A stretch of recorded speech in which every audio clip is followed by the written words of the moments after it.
Boa noite a todos. Antes de passar a palavra ao orador da noite, nós temos alguns avisos. Já está disponível o livro do Clube do Livro Evolução em Dois Mundos, de André Luiz. Então, por favor, quem for sócio do clube pode retirar aí na livraria com a Lúcia. Também gostaríamos de avisar que está chegando o primeiro sábado do mês. Como nós sabemos, é o sábado em que é feita a distribuição das cestas para as famílias necessitadas. Então, aqueles que colaboram com os itens das cestas básicas, por favor, procurem os responsáveis do serviço essencial para poder fazer a contribuição. Então, hoje nós temos a palestra do André Luiz Marque Padula, daqui de Serra Negra, que vai nos falar sobre Deus, né? E antes de passar a palavra ao André, nós vamos ouvir a mensagem da Ju. É isso? Da Júlia. Então, educar uma criança e um jovem à luz do espiritismo é a semana semear a luz pelos caminhos do futuro.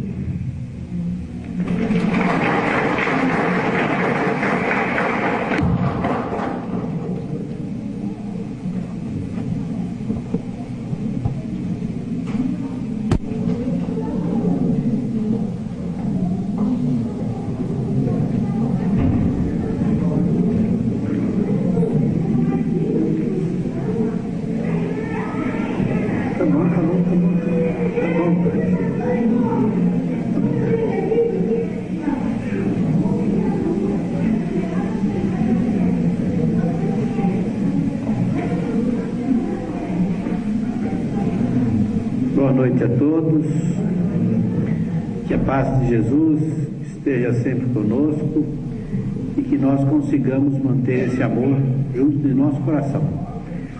Hoje é uma prova de que o espírita é doce. Bastou chover que todo mundo tem medo de sair da rua para se derreter, né? Então, mas o que importa não é a quantidade, mas sim a qualidade, tá certo? Muito bem. Já tivemos a conversa com este tema faz algum tempo, né?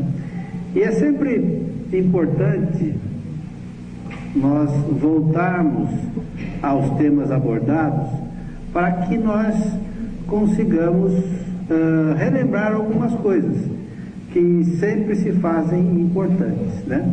A questão de Deus, ela é extremamente importante para todos nós. Afinal, você acredita em Deus? Será que Ele existe?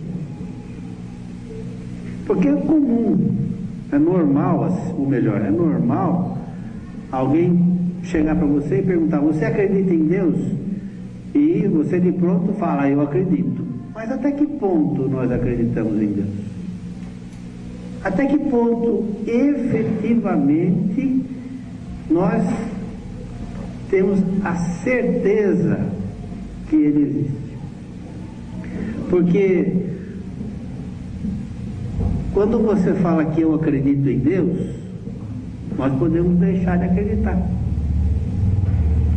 500 anos atrás, nós acreditávamos que o mundo era plano, que a Terra era o centro do universo. Nós acreditávamos que o Sol girava em torno da Terra, né? Tanto que o conceito de em cima e embaixo vem por conta disso, né? Porque afinal de contas, o que tem em cima? Em cima não é nada. Falavam-se a respeito dos 7 céus, etc. Quem já leu, já ouviu falar num livro chamado A Divina Comédia, de Dante Alighieri, né? Ele faz uma descrição, né, bastante rica sobre as regiões infernais. E ele diz que ela existia em camadas, ou seja, dependendo do grau ou do tipo de pecado que nós tivéssemos cometido, nós iríamos para tal ou qual inferno.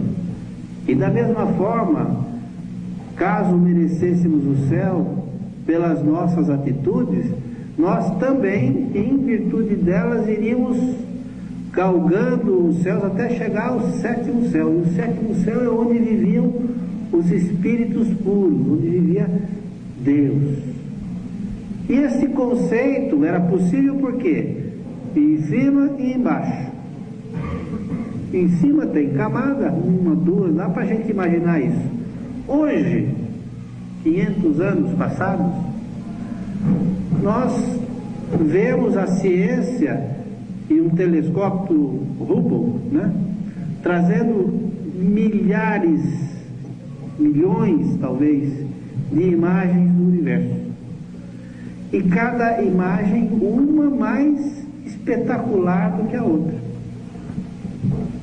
estendendo os nossos horizontes, porque temos dificuldades de compreender o que é o infinito, o que é algo sem fim. Descreva algo sem fim. É difícil para você desenvolver essa ideia. Por quê? Se eu disser que o sem fim fica em tal lugar, alguém pode imaginar um lugar mais distante, portanto o sem fim é mais longe ainda, e assim por diante. O infinito, o conceito de infinito, é um conceito abstrato difícil de nós compreendermos. E quando a gente fala que a gente acredita em Deus, não, eu creio em Deus, precisamos tomar cuidado por isso, porque, como eu disse, o crer, por algum motivo, podemos deixar de crer em Deus, por uma série de razões. Então, na verdade, nós, espíritas, sabemos que Deus existe. É diferente. É um conceito que faz parte do nosso ser e que não necessita ser questionado. Eu sei que Deus existe. Eu sei que Deus rege o universo. Eu sei que Deus está ao leme de tudo. Isso é algo que faz parte do meu ser. E como espíritas, agimos e sabemos que isso é assim. Eu tenho um amigo que ele é ateu. Aí eu chego para ele e digo, mas você é ateu mesmo? Graças a Deus eu sou ateu. Há paradoxo maior que esse? Graças a Deus que eu sou ateu. Complicado, né? Porque na verdade nós temos as nossas convicções firmes, mas dependendo da circunstância ela não é tão firme assim. Enquanto espíritas, e o que o Espiritismo nos pede? Que nós usemos da razão, que nós usemos do raciocínio para concluirmos, para chegarmos às condições e às explicações. E, olhando o mundo da forma como ele é, nós temos aqui algumas afirmações que são pressupostos, ou seja, são situações que a razão nos diz que é assim e que deve ser assim, porque tudo que existe tem uma causa.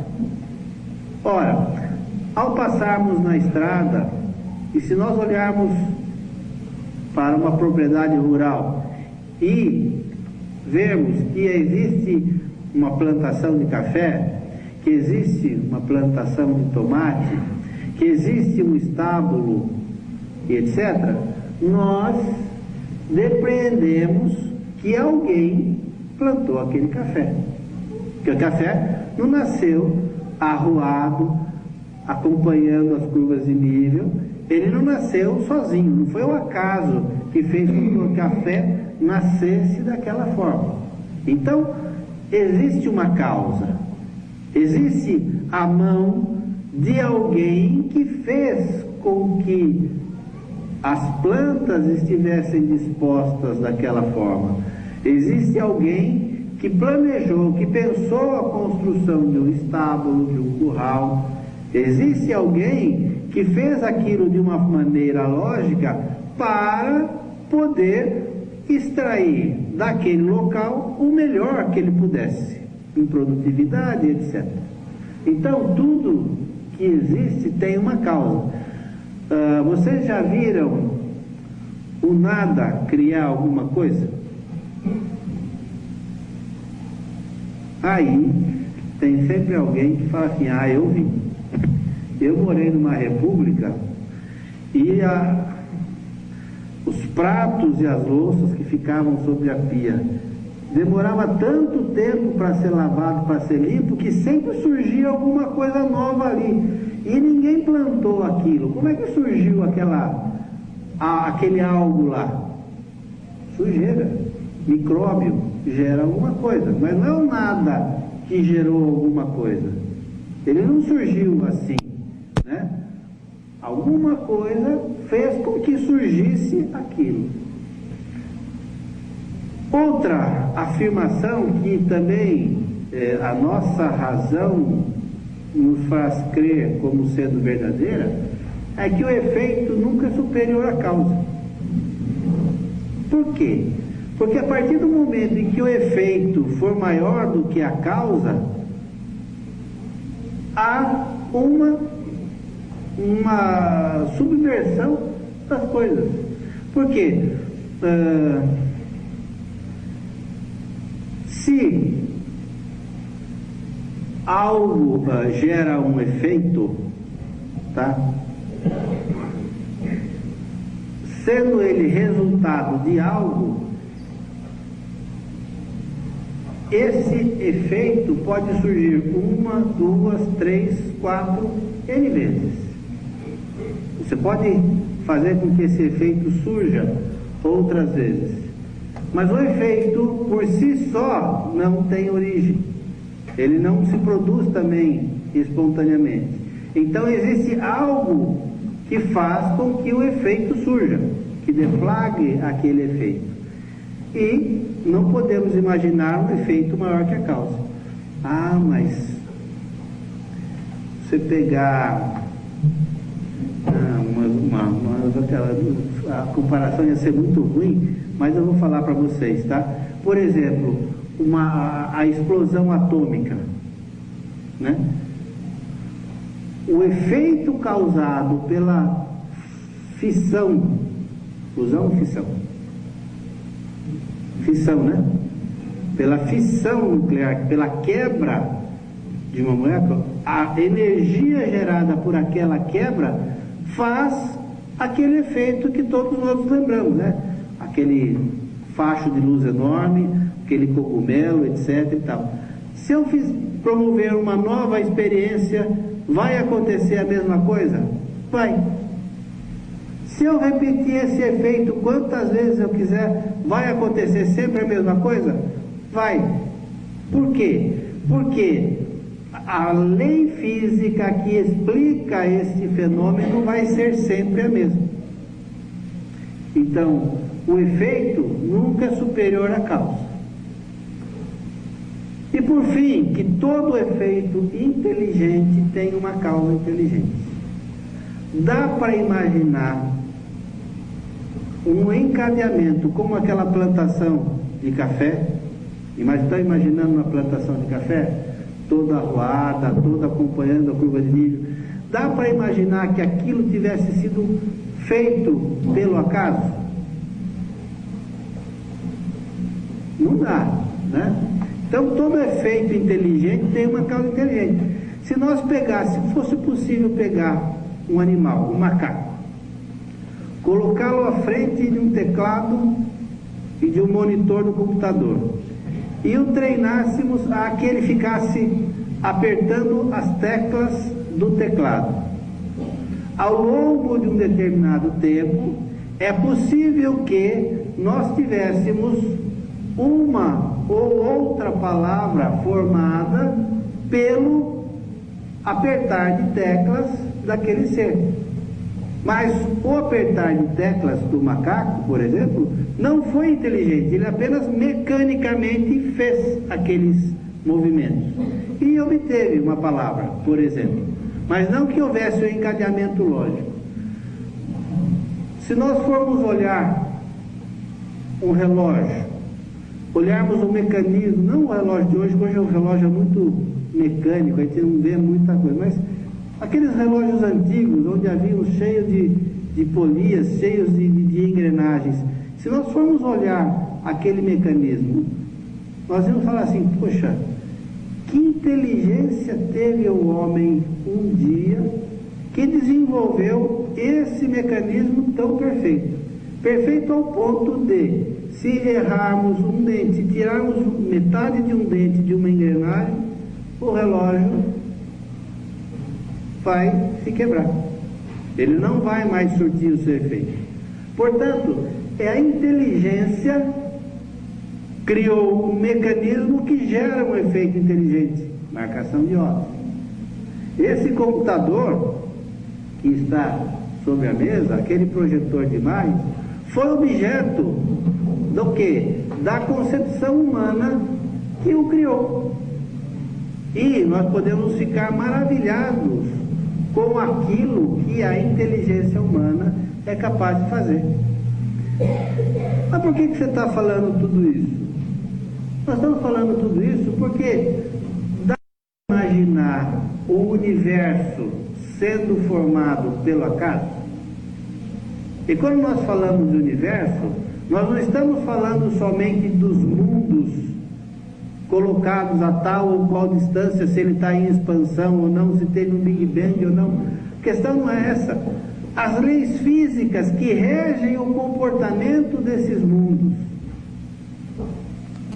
o mecanismo de lei de gravidade, de atração que permeia o universo, dá para imaginar o acaso gerando esse tipo de lei intrincada ao ponto de gerar alguma coisa?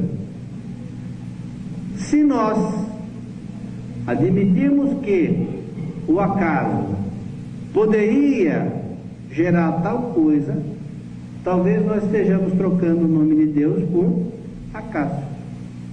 Aí sim.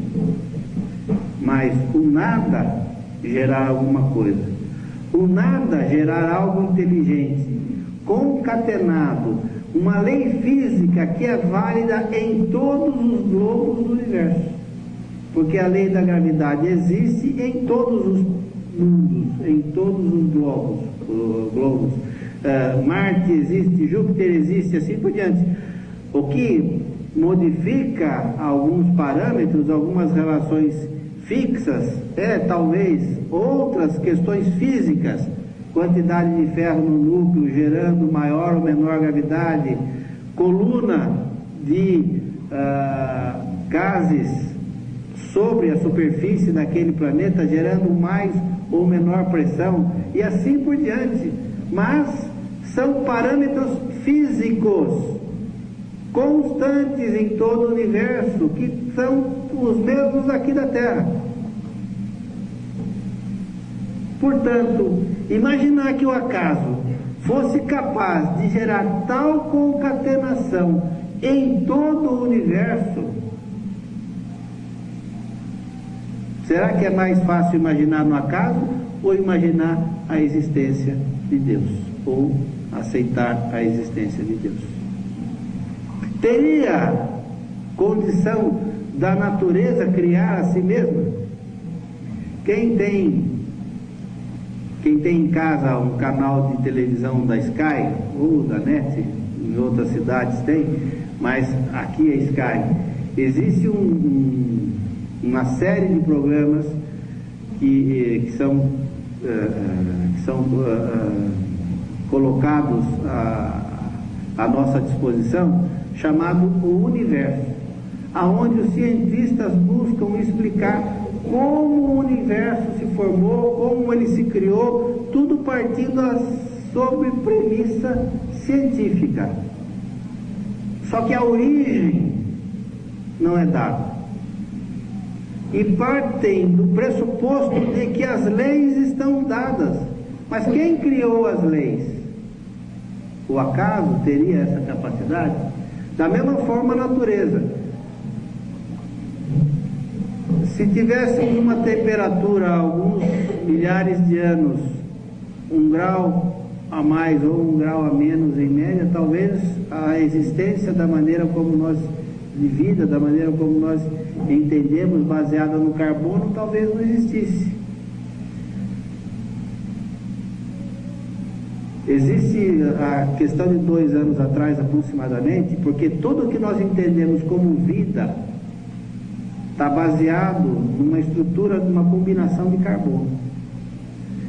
Existe uma pesquisa feita por alguns cientistas nos Estados Unidos que desenvolveram uma teoria de que a mesma vida poderia se desenvolver não a partir do carbono, mas a partir da sílica, gerando outras formas de existência que nós não podemos imaginar.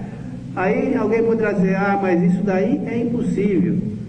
Isso não existe. Existe aqui na Terra. Existem uns locais submersos que são chamadas de chaminés vulcânicas, mas que se encontram no fundo do mar, que expelem grande quantidade de material tóxico para nós, que nós não conseguiríamos sobreviver naquele ambiente. Mas foi detectado que existem bactérias que sobrevivem àquelas condições extremas. Aquelas bactérias retiradas daquela condição, colocadas na nossa condição que para nós é normal, elas morreriam, mas ali elas sobrevivem. Por que a vida não poderia se originar desse outro mecanismo, de uma maneira totalmente diferente, difícil até para nós ensinar, a compreendermos? Mas por que não? Por que essa impossibilidade? O que o Espiritismo nos ensina? Que a vida da matéria é regida pelas leis físicas, e isso todos nós sabemos. Lei de gravidade, lei de atração dos corpos ou repulsão dos corpos, constantes, etc., gases, etc. Todas as leis físicas regem a vida da matéria. Mas como seria o mundo espiritual? Como será que os espíritos, que nós acreditamos também na existência dos espíritos, criados por Deus, como seria a vida desses espíritos no mundo espiritual? Eles estariam também sujeitos às mesmas leis que Deus determinou para a matéria? O que o Espiritismo nos traz é que essas leis, que os espíritos são regidos pelas leis morais.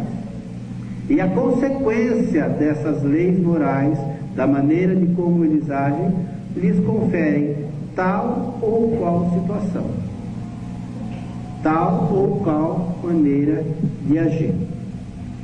Enfim, mas o que é Deus?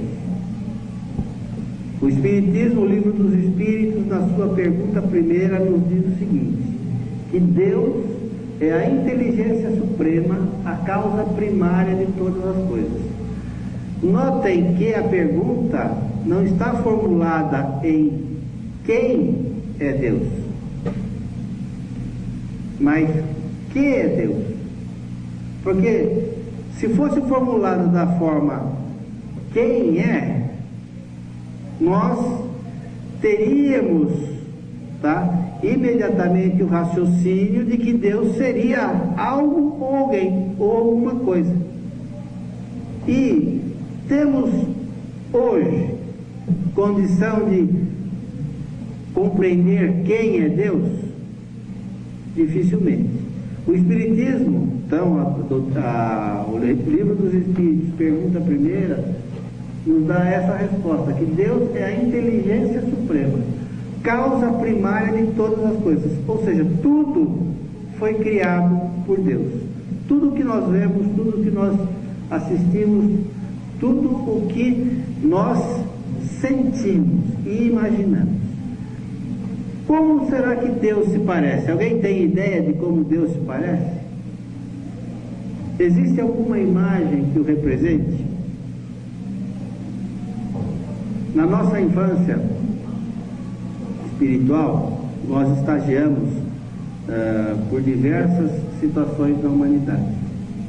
E quando estávamos naquelas tribos primitivas, aonde nós éramos conduzidos por alguns que tinham um pouco mais de inteligência do que a grande maioria, os xamãs, por exemplo, sacerdotes, etc., nós tomávamos Deus pelo quê? Pelos efeitos.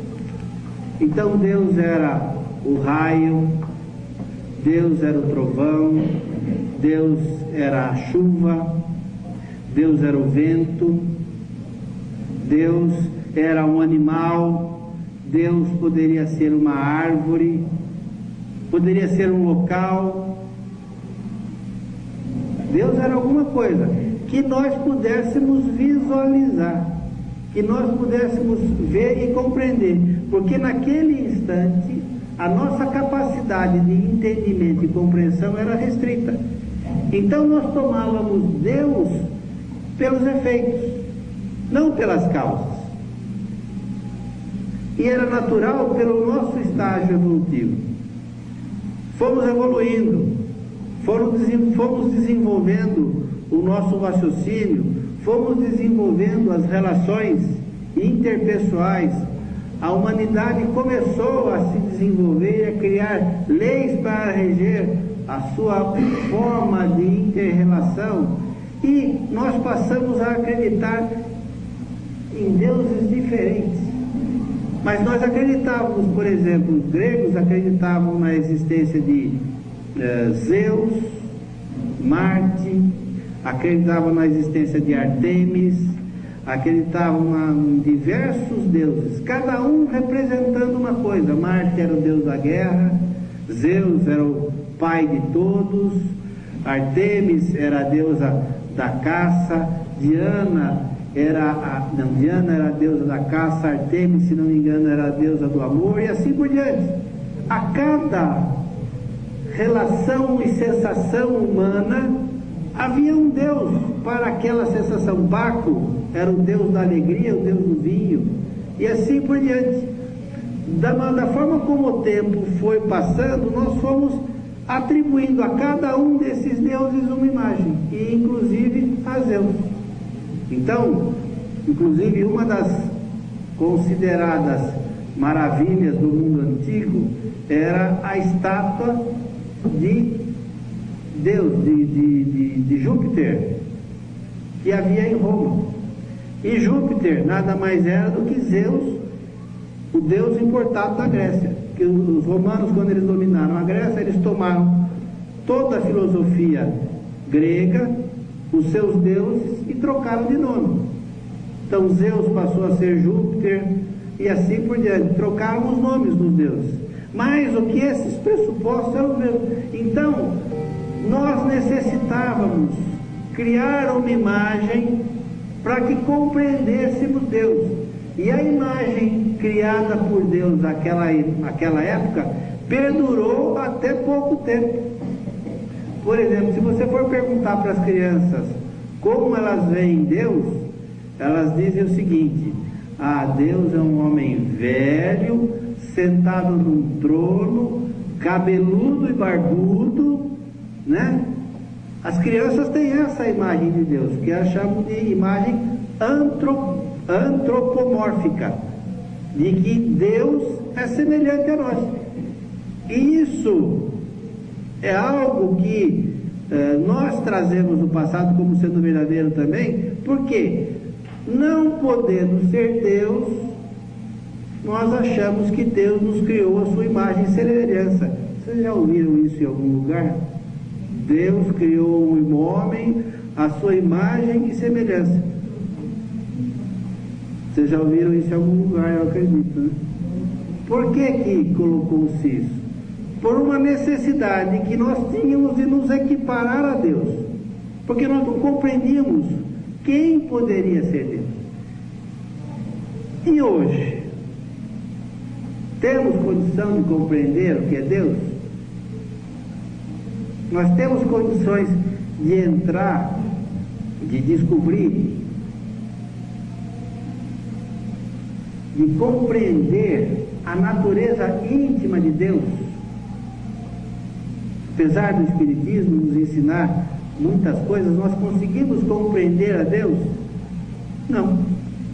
Ainda não temos condição de compreendê-lo na sua totalidade, mas o Espiritismo nos auxilia a compreender alguns atributos que Deus deve ter, sem o que ele não seria Deus.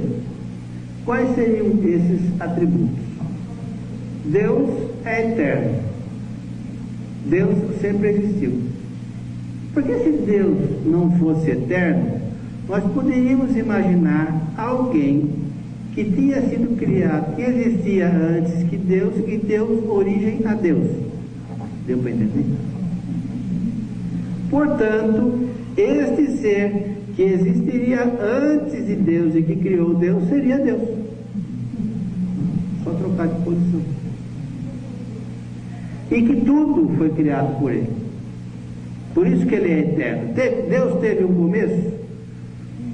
Se Ele teve um começo, Deus envelheceu? Ou Deus envelhece? Se Ele teve um começo, Ele evoluiu. Se Ele evoluiu, Ele se modificou. Se Ele modificou, Ele não é imutável. Dá para nós imaginarmos que, se Ele é mutável, Deus pode acabar. Não é possível? Não é factível esse tipo de pensamento?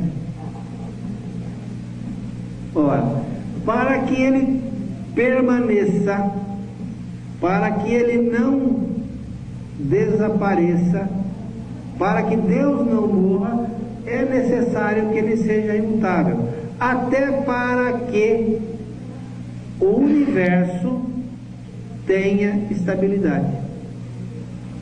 Porque vamos imaginar que Deus mudasse. Tá certo? Deus mudou. Deus acordou hoje de manhã e falou assim: eu vou trocar o vermelho pelo verde. Vocês já imaginaram que confusão que seria trocar o vermelho pelo verde? Você já imaginou se Deus tivesse esses insights e modificasse alguma de suas leis? O que aconteceria conosco? Agora estou falando do ponto de vista físico. Nós não existiríamos. Porque essa imutabilidade, essa mudança, levaria à instabilidade.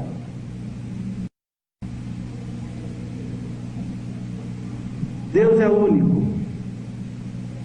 Se tivessem dois deuses, um torcendo para o Palmeiras e outro torcendo para o Corinthians, o que ia acontecer? Pensou? Um gostando de uma coisa, outro gostando de outra. Poderia haver discussão. E já pensou Deus brigando com Deus? Dois deuses brigando entre si? Ia sobrar para quem? Para a gente.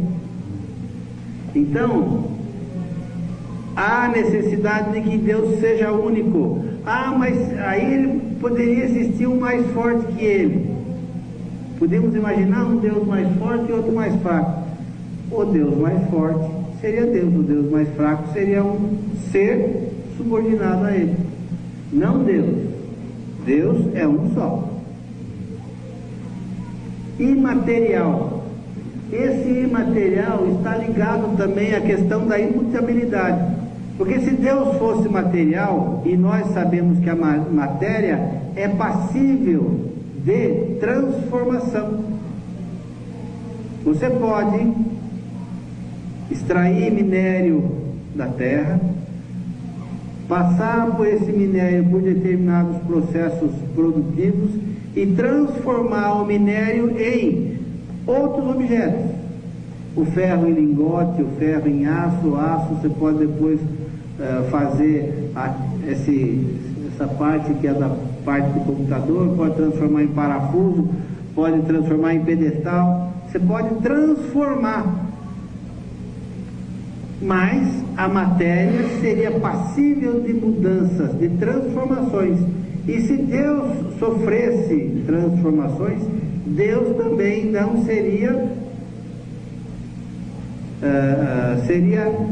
mutável, porque uma ideia iria contra a outra. Deus é onipotente. O que é onipotente? Deus, ele tudo pode. Se você imaginar que Deus não possa alguma coisa, ele já não é Deus. Porque você poderia imaginar algum ser que pudesse fazer aquilo que Deus não pode fazer. Este novo ser seria Deus. E se ele tivesse sujeito a ser suplantado por algo, este algo seria Deus. Então Deus tem que ter as suas perfeições, os seus atributos no mais alto grau, ao ponto de nós não podermos imaginar algo que o suplante. E o atributo mais importante que Deus deve ter é ele ser soberanamente justo e bom. Por que soberanamente justo e bom? Porque se Deus não fosse bom, se Deus fosse parcial, se Deus não olhasse e julgasse as questões com equidade, não haveria estabilidade também no universo. Porque nós, enquanto humanidade, há 3.800, 4.000 anos atrás, enquanto estagiávamos na região do Oriente Médio, nós acreditávamos que Deus podia ser comprado com um azeite, com uma oferenda, com um animal em sacrifício a ele. Nós fizemos isso. Lembra do tempo que a gente estava lá junto com os hebreus? Nós acreditávamos em um Deus único, mas nós sacrificávamos a esse Deus único naquela época pombas, nós sacrificávamos animais, nós deitávamos azeite no templo e comprávamos, entre aspas, o beneplácito de Deus para as nossas ações.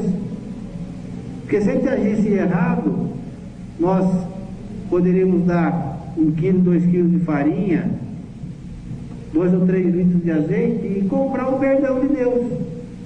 E isso aconteceu até bem pouco tempo atrás, quando nós buscávamos alguém que pudesse nos perdoar em nome de Deus. Jesus, quando aqui esteve há 2.000 anos atrás, ele modificou o conceito errôneo que nós tínhamos a respeito de Deus, dizendo que Deus não queria a nossa perdição, mas Deus queria a nossa salvação. Dizendo que o principal preceito que nós deveríamos seguir era amar a Deus sobre todas as coisas, e o segundo, ao próximo como a si mesmo. E aí vem as palestras do Isaías, para quem teve a oportunidade de assistir, quando ele falou a respeito de Deus, né? E perguntou-nos se nós entendíamos Deus e compreendíamos Deus. Como é que nós poderíamos amar a Deus se nós não amamos os nossos semelhantes? Como é que nós podemos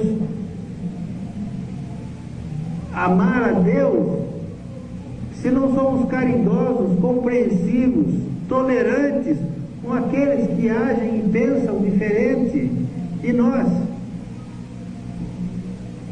E esse princípio que Jesus trouxe há 2.000 anos atrás, ainda em nossas mentes causa espécie. Porque como é que Jesus disse: se alguém lhe fere uma face, ofereça a outra? Como é que vocês já imaginaram a figura? Alguém vem e me dá um tapa, a imagem que vem para eles, e como é que eu vou dar outra face para que ele me esbofeteie também? Não é? Esse conceito parece dentro da gente. Só que Jesus falava de maneira figurada. O que ele queria dizer com isso? Que se alguém nos fere com uma face, se alguém nos agride de determinada forma, oferecer a outra face é você fazer a este que lhe agrediu, agir com este que lhe agrediu, de maneira diferente da que ele age. Então, se ele me ofendeu, eu não vou retrucar e ofendê-lo também, mas eu vou tratá-lo com urbanidade, com respeito, com amor, com carinho. O que vai acontecer? Numa segunda oportunidade, antes de nos agredir, talvez ele pare e pense: será que é esta maneira que eu devo agir? E com isso fará com que nós cresçamos em entendimento e compreensão e evoluamos. Porque afinal de contas, o objetivo maior nosso é de crescimento, é de evolução, é de aprimoramento. E isso a doutrina nos informa, isso a doutrina nos coloca. Se Deus não fosse soberanamente justo e bom, o que seria de nós? Quantos equívocos em nossas existências nós já cometemos? E nem por isso Deus nos condenou a arder no mármore do inferno, como diz aquela novela lá há algum tempo atrás. Não, o nosso destino é a perfeição, o nosso destino é o bem, o nosso destino é uma condição de amor entre todos. Os erros são naturais para aqueles que transitam, para aqueles que estão a caminho. Quem nunca errou? Todos nós cometemos equívocos. Qual de nós não lançou uma palavra e depois se arrependeu e falou assim: maldita hora, o termo não é maldita, né? Mas maldita hora que eu fui abrir a minha boca para dar opinião sobre aquilo, né? Quem de nós não fez isso? Quem de nós não proferiu uma frase e depois se arrependeu por tê-la proferido? Qual de nós não errou? E Deus nos condena? Não. Deus não nos condena. Deus nos dá tantas oportunidades quantas forem necessárias para que nós aprendamos, para que nós cresçamos, para que nós nos tornemos perfeitos. E Ele invariavelmente está ao nosso lado, apesar da gente achar que não, porque às vezes a gente briga com Deus. Às vezes acontecem determinadas situações, determinadas coisas na nossa vida, e que nós acabamos de uma maneira ou de outra brigando com Deus, achando que houve injustiça por não compreender, achando que nós somos tratados com demasiada força, sem saber as razões por as quais passamos por aqueles momentos, por aquelas situações. Se nós não partirmos do pressuposto de que Deus é soberanamente justo e bom, a nossa vida pode se transformar num caos, porque nós não vamos ver sentido nas coisas. Como eu disse anteriormente, nós, enquanto matéria, somos regidos pelas leis físicas, e os espíritos são regidos pelas leis morais. E quando nós falamos em leis morais, quando nós falamos em leis que nos regem, logicamente não podem ser as leis que nós humanos criamos, porque as leis que nós humanos criamos, elas são concernentes, elas são coerentes ao nosso estágio evolutivo, à nossa compreensão e à nossa evolução num determinado instante. Há 300 anos atrás, a mulher não tinha alma. Era um conceito. questão de 50 anos atrás, o homem, entre aspas, a lei humana, permitia que o homem matasse a mulher para lavar a sua honra. Olha, cada coisa. Se a gente falar um negócio desse hoje, é algo que a gente acha descabível. Mas, no entanto, era aceitável há algum tempo atrás. E nós evoluímos, e a sociedade evolui, e o homem evolui para a perfeição, e isso é certo. Porque nós olhamos, qualquer que seja o campo da humanidade que nós nos detivermos a verificar, nós vamos ver que o mundo evoluiu. Na ciência, na medicina, no direito, no respeito ao semelhante. Em todos os sentidos o homem evoluiu, em todos os sentidos o homem se aperfeiçoou. Estamos próximos da perfeição? É óbvio que não. Temos muito a trilhar ainda? É lógico que sim. Mas nós estamos no processo evolutivo sim, e só não vê aquele que é muito pessimista, aquele que acha que nós não temos jeito, mas nós temos, principalmente porque Deus assim o quer. Para as nossas relações existirem, para que nós pudéssemos conviver bem, Deus estabeleceu as suas leis divinas ou naturais, leis que aparentemente são conflitantes entre si, mas que não são. Só para citar, tá? Porque se a gente for entrar no questionamento de cada uma dessas leis, nós não vamos sair daqui.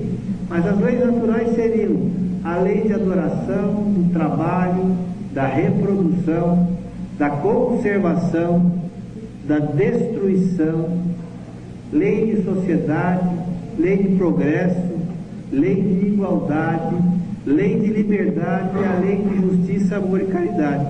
Essas 10 leis, podia ser 11? Podia. Podia ser 22? Podia. Porque, na verdade, aqui, os Espíritos colocaram desta forma para que nós pudéssemos nos entender. Mas não são somente essas 10 leis. Existem muitas mais. Existem leis que ainda nós somos ignorantes para compreender, para entender. Jesus, quando aqui teve 2000 anos atrás, aqui esteve, ele disse que ele falava por parábolas. Por quê? Porque nós não tínhamos condição de compreender aquilo que ele dizia. E nos disse que, passado o tempo, ele nos mandaria um Consolador, o Espírito de verdade, que iria restabelecer aquilo que ele tinha dito. E que viria explicar outras coisas que ele não tinha dito.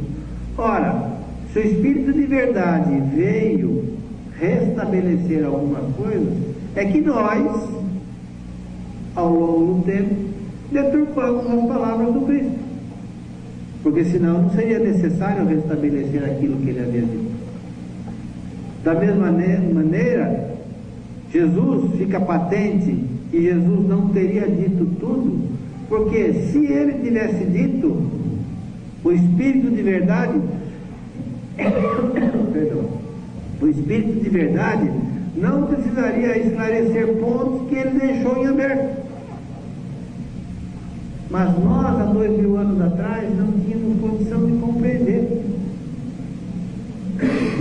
Jesus já causou um atrito extremamente grande com os poderosos de então, quando ele mudou a lei mosaica, dizendo que era errado o olho por olho, dente por dente, mas que ao contrário, que nós devíamos amar, que Deus era amoroso, que nós devíamos amar o nosso irmão.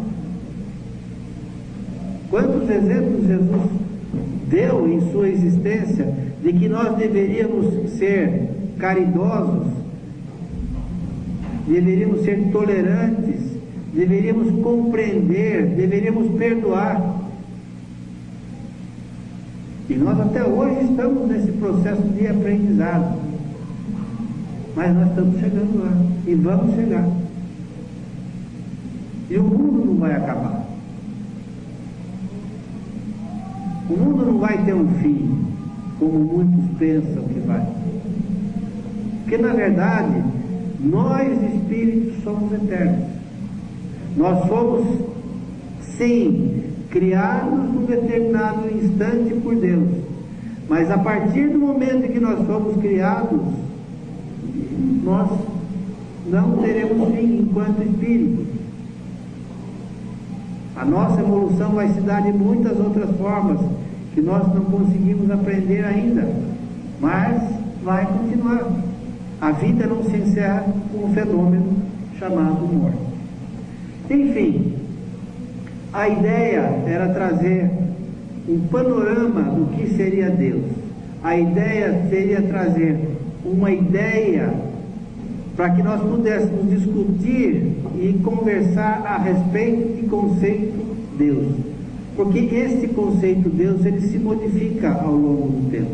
Modifica de acordo com a nossa compreensão. E ele modifica de acordo com a nossa capacidade de entendimento.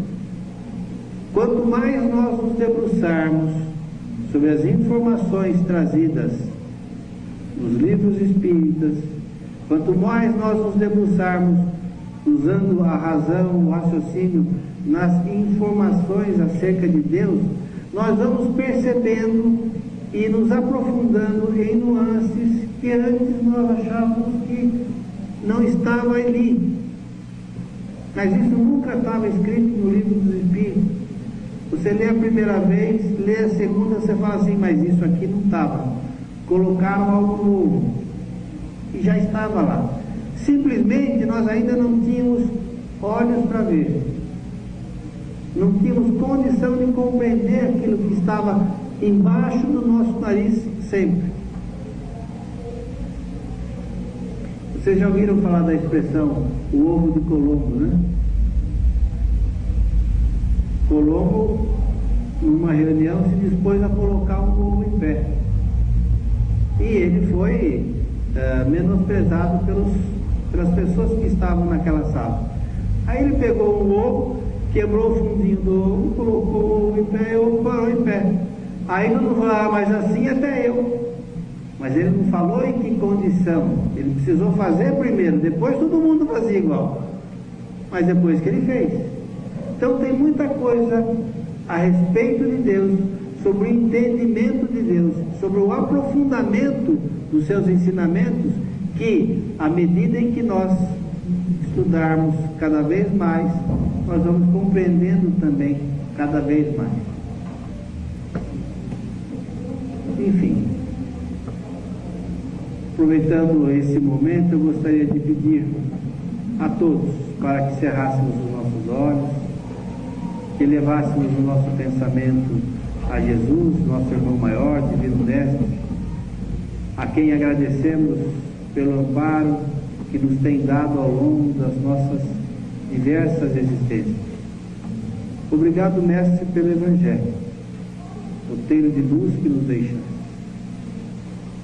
Pedimos que envolva a todos nós em vibrações de paz, de carinho e afeto. Não se esqueça, mestre, daqueles que se encontram nos asilos, nos hospitais, nas ruas,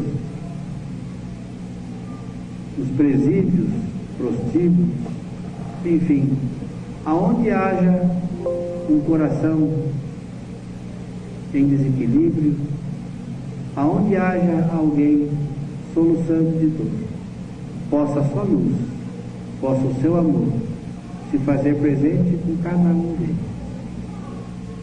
Ampara os nossos dirigentes em todos os níveis para que possam encontrar as melhores soluções para a nossa vida de relação. Abençoa os nossos queridos que já retornaram ao mundo espiritual. Dai a cada um o amparo e a proteção para que possam aprimorar-se, crescer e trabalhar pelo bem. Ampara e auxilia as vibrações que nesse momento colocamos, nossas dificuldades e as nossas dores mais íntimas. Possam os nossos queridos, os nossos amores se restabelecer, voltar ao nosso convívio, ao nosso carinho, junto do nosso afeto. Mestre Jesus, se conosco hoje e sempre, abençoa-nos. Graças a Deus.